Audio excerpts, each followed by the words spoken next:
श्री स्वामी समर्थ. श्री शिवलीलामृत या ग्रंथाचे पारायण कसे करावे ते पहा. नमस्कार. ओढ स्वामी सेवेचे या माझ्या युट्यूब चॅनेलमध्ये तुम्हा सर्वांचे स्वागत आहे. चॅनेलला सबस्क्राईब केला नसाल तर नक्की सबस्क्राईब करा. श्री शिवलीलामृत या ग्रंथाचे पारायण कसे करावे, कोणते नियम आहेत, हे श्री शिवलीलामृताचे पारायण केल्यावर आपल्याला कोणते फायदे होतात, पारायण करण्याच्या पद्धती कोणत्या आहेत, या ग्रंथाचे उद्यापन कसे करावे, या सर्व प्रश्नांची उत्तरे जाणून घेण्यासाठी हा व्हिडिओ शेवटपर्यंत नक्की पहा. भगवान शंकराची कृपा प्राप्त करून घेण्यासाठी शिवलीलामृत पोथीचे पारायण करतात. सकाळी स्नान करून स्वच्छ कपडे परिधान करावेत. शक्यतो पांढरे वस्त्र धारण करावे. त्यानंतर आपल्या जवळपासच्या महादेवाच्या मंदिरामध्ये जावे. मंदिरात जाऊन शंकराच्या पिंडीवरती पाण्याने किंवा दुधाने अभिषेक करावा. अभिषेक करायला, पूजा करायला परवानगी नसेल तर फक्त दर्शन घ्यावे. पूजेच्या वेळी मनात इतर कोणताही विचार न करता, चिंतन न करता फक्त शंकराची पिंडी डोळ्यासमोर आणावी. शंकराच्या पिंडीवरती 11 बेलाची पाने अर्पण करावीत. जी काही फुले असतील तर ती फुले अर्पण करावीत. शंकराचे यथाशास्त्र दर्शन घेऊन आपण करत असलेल्या शिवलीलामृत पारायणाचा संकल्प करावा. हा संकल्प कसा करावा? सर्वात आधी मी म्हणजे आपले संपूर्ण नाव सांगावे. आपल्या गोत्राचा उच्चार करावा. गोत्र माहित नसेल तर कश्यप गोत्र म्हणावे. त्यानंतर संकल्पात हे पारायण आपण का करत आहोत, उदाहरणार्थ इच्छापूर्ती, आरोग्य, समृद्धी, व्यवसाय याचा उल्लेख करावा. आणि या ग्रंथाचे आपण किती दिवस पारायण करणार आहोत हा कालावधी सांगावा. आजपासून मी या शिवलीलामृत ग्रंथाचे पारायण करीत आहे. हे महादेवा, माझी मनोकामना पूर्ण होऊ दे, असा संकल्प करून नमस्कार करून घरी यावे. त्यानंतर या पारायणाची मांडणी कशी करावी? सर्वप्रथम ज्या जागी आपण पारायण करणार ती जागा स्वच्छ गोमूत्र पाणी टाकून पुसून घ्यावी. त्यानंतर रांगोळी काढावी. रांगोळीवरती पाट किंवा चौरंग ठेवावा. पाटावरती शुभ्र धुतलेले पांढरे वस्त्र अंतरावे.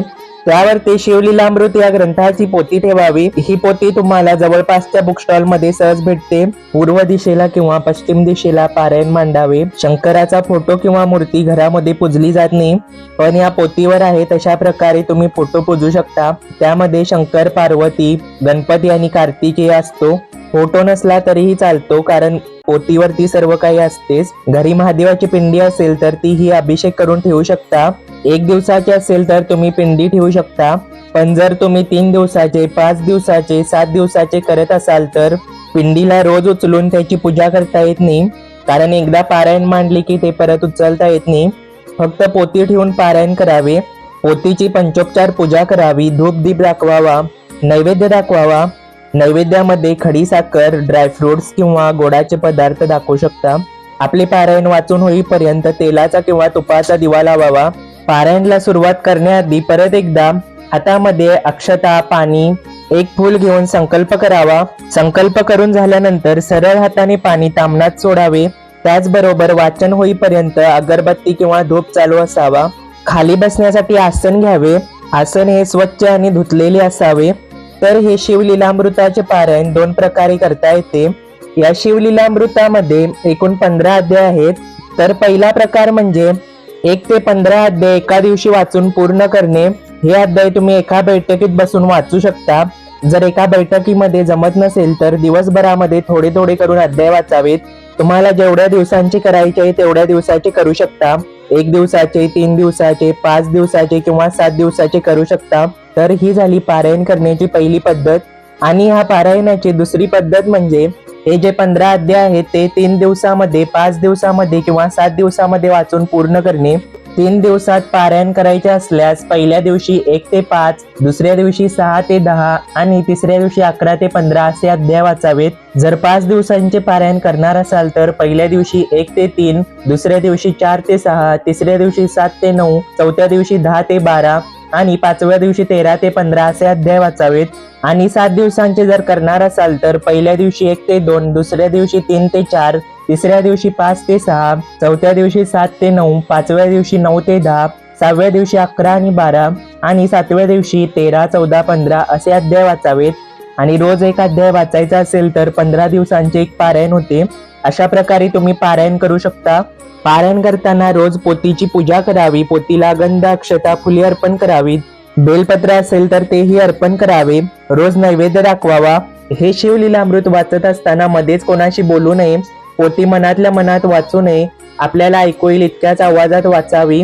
रोज वाचन करण्यापूर्वी 108 वेळा ओम नमः शिवाय या मंत्राचा जप करावा. या पारायण काळामध्ये काळे वस्त्र परिधान करू नये, तसेच चमड्याच्या वस्तू वापरू नये. पहाटे ब्रह्म मुहूर्तापासून तुम्ही ही पोथी वाचू शकता. शक्यतो सूर्योदयाचा प्रदोष काळ म्हणजेच सूर्योदय व्हायच्या आधी 45 मिनिटे आणि सूर्योदय झाल्यानंतर 45 मिनिटे हा काळ, त्याचबरोबर सायंकाळच्या प्रदोष काळी तुम्ही हे वाचन करू शकता. सायंकाळचा प्रदोष काळ सूर्यास्त व्हायच्या अगोदर 45 मिनिटे आणि सूर्यास्त झाल्यानंतर 45 मिनिटे असा असतो. या प्रदोष काळामध्ये पारायण करणे जमले नसेल तर तुम्हाला जेव्हा वेळ मिळेल तेव्हा हे पारायण तुम्ही करू शकता. पूजेला सुरुवात करण्याआधी आपल्या कपाळाला महादेवाचे जे पांढरे भस्म असते ते लावावे. ते नसेल तर घरात जी अगरबत्तीची रक्षा असते ती ओली करून लावावी. पुरुषांनी बरमुडा शॉर्ट्स घालून पारायण करू नये. स्त्रियांनी सुद्धा भारतीय पोशाखामध्येच पारायण करावे. या पारायण काळामध्ये मांसाहार, मद्यपान करू नये. कांदा लसूण अन्नामध्ये घालणे टाळावे. सात्विक अन्न ग्रहण करावे. पारायण काळामध्ये परअन्नाचे काटेकोरपणे पालन करावे. दुसऱ्याचे घरचे अन्न पाणीही खाऊ नये. पारायण करत असताना कोणाचा राग द्वेष करू नये. या पारायण काळामध्ये कायिक, वाचिक, मानसिकरित्या शुद्ध असावे. अंतःकरण पवित्र असावे. ब्रह्मचर्याचे काटेकोरपणे पालन करावे. अशा प्रकारे हे शिवलीलामृताचे पारायण करावे. पारायण करण्याची पद्धत अगदी साधी सोपी आहे. आपल्याला जसे जमेल त्या पद्धतीने आपण पारायण करावे. पारायणाचे उद्यापन कसे करावे ते पहा. जेवढ्या दिवसांचे पारायण आहे त्याच्या शेवटच्या दिवशी किंवा दुसऱ्या दिवशी तुम्ही उद्यापन करू शकता. उद्यापनाला जे काही घरी केलेले पदार्थ असतील त्याचाच नैवेद्य दाखवावा. तुमच्या इच्छेने काही विशेष असे करू शकता. शंकराच्या मंदिरात जाऊन शंकरापुढे यथाशक्ती कोरडा शिधा अर्पण करावा, म्हणजेच गहू तांदूळ आपल्या इच्छेने देऊ शकता. त्याचबरोबर एक शुभ्र वस्त्र म्हणजेच धोतर किंवा उपरणे, यथाशक्ती दक्षिणा ठेवावी. हे तुम्ही मंदिरातील महादेवाची पूजा करणाऱ्या पुजाऱ्यालाही देऊ शकता. घरी येऊन शंकराला नैवेद्य दाखवावा, शंकराची आरती करावी. अशा प्रकारे या शिवलीलामृत ग्रंथाचे पारायण तसेच उद्यापन करावे. या शिवलीलामृत पारायणाने भगवान शिव आणि माता पार्वती यांचा आशीर्वाद प्राप्त होतो. आपल्या मनातील सर्व मनोकामना पूर्ण होतात. विवाह, संतान प्राप्ती, आरोग्य आणि समृद्धीसाठी, मानसिक शांतीसाठी, आध्यात्मिक उन्नतीसाठी आणि नकारात्मक ऊर्जेपासून संरक्षण होण्यासाठी, कुटुंब सौख्यासाठी आणि शांती प्राप्त होण्यासाठी या शिवलीलामृत ग्रंथाचे पारायण केले जाते. नक्कीच तुम्ही ह्या ग्रंथाचे पारायण करून अनुभूती घ्या. तर या शिवलीलामृत ग्रंथाच्या पारायणाचा व्हिडिओ तुम्हाला कसा वाटला ते कमेंट करून नक्की सांगा. लाईक करा, शेअर करा. जर सबस्क्राईब केला नसाल तर सबस्क्राईब करा. श्री स्वामी समर्थ.